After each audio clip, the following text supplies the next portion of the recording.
Apprécier un projet d'investissement, c'est s'attarder sur sa dimension économique. C'est mettre à plat l'ensemble des flux monétaires du projet, les flux sortants, ce que ça me coûte, l'investissement, les frais d'entretien, les consommables, et les flux entrants, les gains et ou les chiffres d'affaires attendus. Nous allons évaluer les recettes et dépenses, comme si elles avaient lieu au même moment, indépendamment du coût du financement. C'est comme si, au moment d'investir, le dirigeant se disait: je m'apprête à mobiliser un capital dans cet investissement, il faut au moins qu'il me rapporte autant que si je le plaçais. Le taux d'actualisation égale le taux de rendement exigé. On appelle ça aussi le coût d'opportunité du capital. Actualiser, c'est comparer aujourd'hui des flux qui ne se produisent pas à la même date. Avec VO égale Vn multiplié par 1 plus taux puissance moins n, VO étant la valeur d'aujourd'hui, Vn la valeur future, le T le taux d'actualisation et n la durée.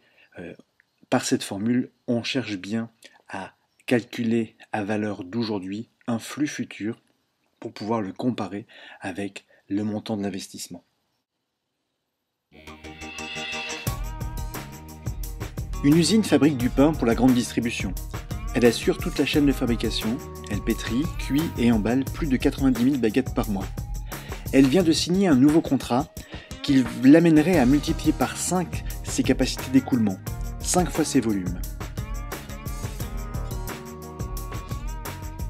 Elle a découvert au salon de Düsseldorf une machine qui pourrait entièrement automatiser l'emballage des baguettes.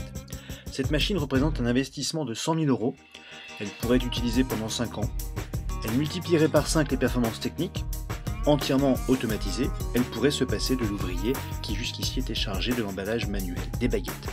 Cet ouvrier ne serait pas forcément licencié, il serait affecté à une autre fonction de l'entreprise. Nous avons donc un projet qui coûte 100 000 euros et qui présente des opportunités de gain de 5 fois 20 000 euros, soit 100 000 euros. Le projet semble rentable. Qu'en pensez-vous ? Étudions la dimension économique donc de ce projet d'investissement. D'un côté, investir dans une machine d'emballage pour 100 000 euros, et de l'autre, l'économie d'un opérateur ouvrier qui me coûte 20 000 euros par an pendant 5 ans, donc un gain attendu de 100 000 euros. Cette machine peut donc s'utiliser pendant 5 ans, et le coût du financement ou le taux d'actualisation, qui est aussi le taux de rendement exigé par mes actionnaires, est de 8%. Bien. Calculons la valeur actualisée nette de ce projet d'investissement. Dans un premier temps, vous voyez, il s'agit donc de comparer les différents flux de ce projet. D'un côté,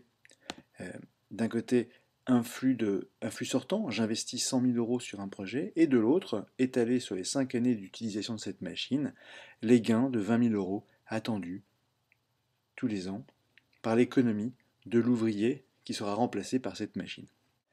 Il s'agit donc d'évaluer les recettes et les dépenses comme si elles avaient lieu à la même date, et ce indépendamment des coûts de financement. J'ai donc dans un premier temps, vous voyez, l'investissement, qui est bien mon flux sortant. J'ai investi 100 000 euros dans ce projet. Et puis j'ai pour les 5 années les gains attendus, c'est-à-dire l'économie du salaire de l'opérateur qui jusqu'ici effectuait cette tâche manuellement. Et je me pose la question suivante: que valent les 20 000 euros de gains attendus la première année? Que valent ces 20 000 euros en année 0, c'est-à-dire à l'année où je fais l'investissement? Je vais pour cela actualiser ce montant en appliquant la formule que nous avons vue ultérieurement. Je fais donc 20 000, qui est la valeur future attendue à la première année. 20 000 fois 1 plus taux, donc 20 000 fois 1,08, 8% du coût de financement, à la puissance moins n sur une durée d'un an, donc puissance moins 1. 20 000 fois 1,08 puissance moins 1 égale 18 519 euros. C'est-à-dire que les 20 000 euros de gains attendus la première année valent en année 0, l'année de l'investissement, 18 519 euros. Les 20 000 euros de gains attendus pour la deuxième année. J'actualise de la même manière, 20 000 fois 1,08 puissance moins 2, puisque je suis sur 2 ans. Ces 20 000 euros attendus à la deuxième année valent en fait 17 417 euros, 17 147 euros à l'année 0, l'année de l'investissement. Et je procède ainsi pour tous les ans. En année 3, les 20 000 euros valent 15 877. En année 4, les 20 000 euros valent 14 701 euros. Et en cinquième année, les 20 000 euros valent en fait 13 612 euros. Vous voyez, je constate que plus mes gains s'éloignent dans le temps et plus l'actualisation a tendance à diminuer, ce qui est assez logique puisqu'on actualise avec un taux de 8% sur un facteur durée qui augmente. J'actualise donc l'ensemble de ces gains futurs attendus, je les additionne, et l'ensemble de ces donc 5 fois 20 000 euros de gains attendus actualisés, ramenés à l'année 0, l'année de l'investissement, ces 100 000 euros valent en fait 79 854 euros. Lorsque je compare ces flux sortants avec ces flux entrants, je dégage la vanne du projet. Et là, je dégage une vanne négative de moins 20 146 euros. Ce qui signifie que le projet n'est pas économiquement rentable. Observons maintenant le comportement de la vanne dans le cas où la répartition des gains futurs aurait été différente. Par exemple, même projet, mais avec des économies attendues tout à fait différentes. 50 000 euros de gains attendus la première année, 20 000 la deuxième et la troisième année, 5 000 la quatrième et la cinquième année. Je procède de la même manière, j'ai toujours un flux sortant de 100 000 euros en année 0, qui est donc ma dépense d'investissement.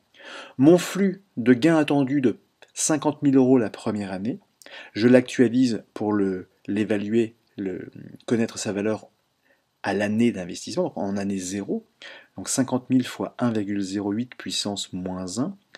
Les 50 000 euros attendus dans un an valent aujourd'hui 46 296 euros.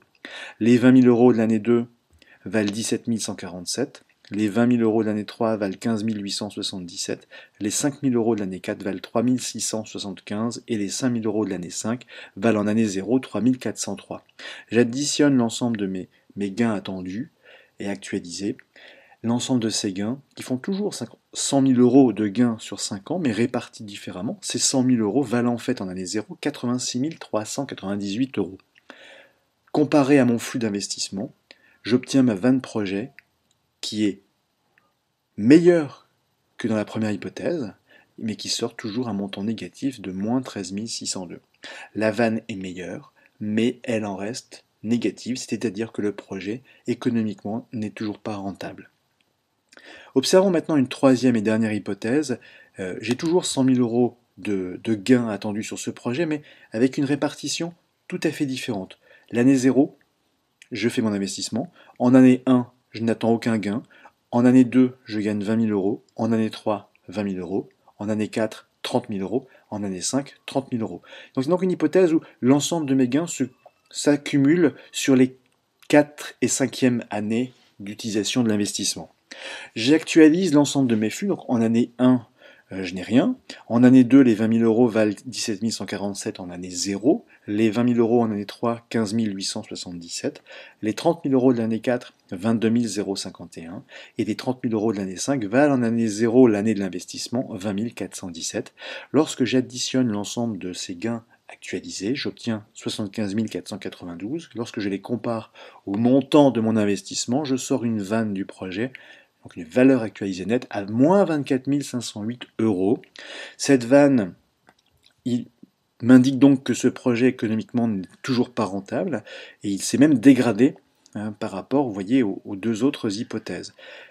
La conclusion, c'est que lorsque les gains se concentrent sur les premières années du projet, cela a tendance à améliorer la vanne du projet, et à l'inverse, lorsque les gains attendus se concentrent sur la fin de vie du projet, cela a tendance à dégrader la valeur actualisée nette du projet.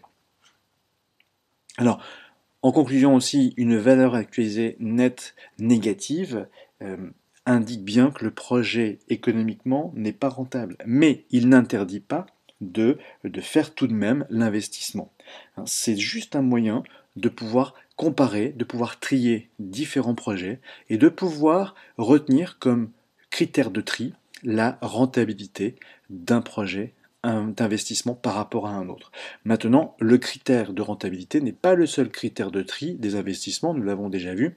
hein. D'autres critères peuvent rentrer en ligne de compte, le confort apporté aux usagers par le service de cet investissement, l'accès à une nouvelle technologie, le confort d'utilisation de nos opérateurs, la mise en sécurité de nos opérateurs, et d'autres critères entrent bien sûr en ligne de compte indifféremment de l'aspect rentabilité. Voilà. Mais on l'a dit, hein, un dirigeant doit arbitrer. Le critère de rentabilité peut faire partie de ces critères d'arbitrage.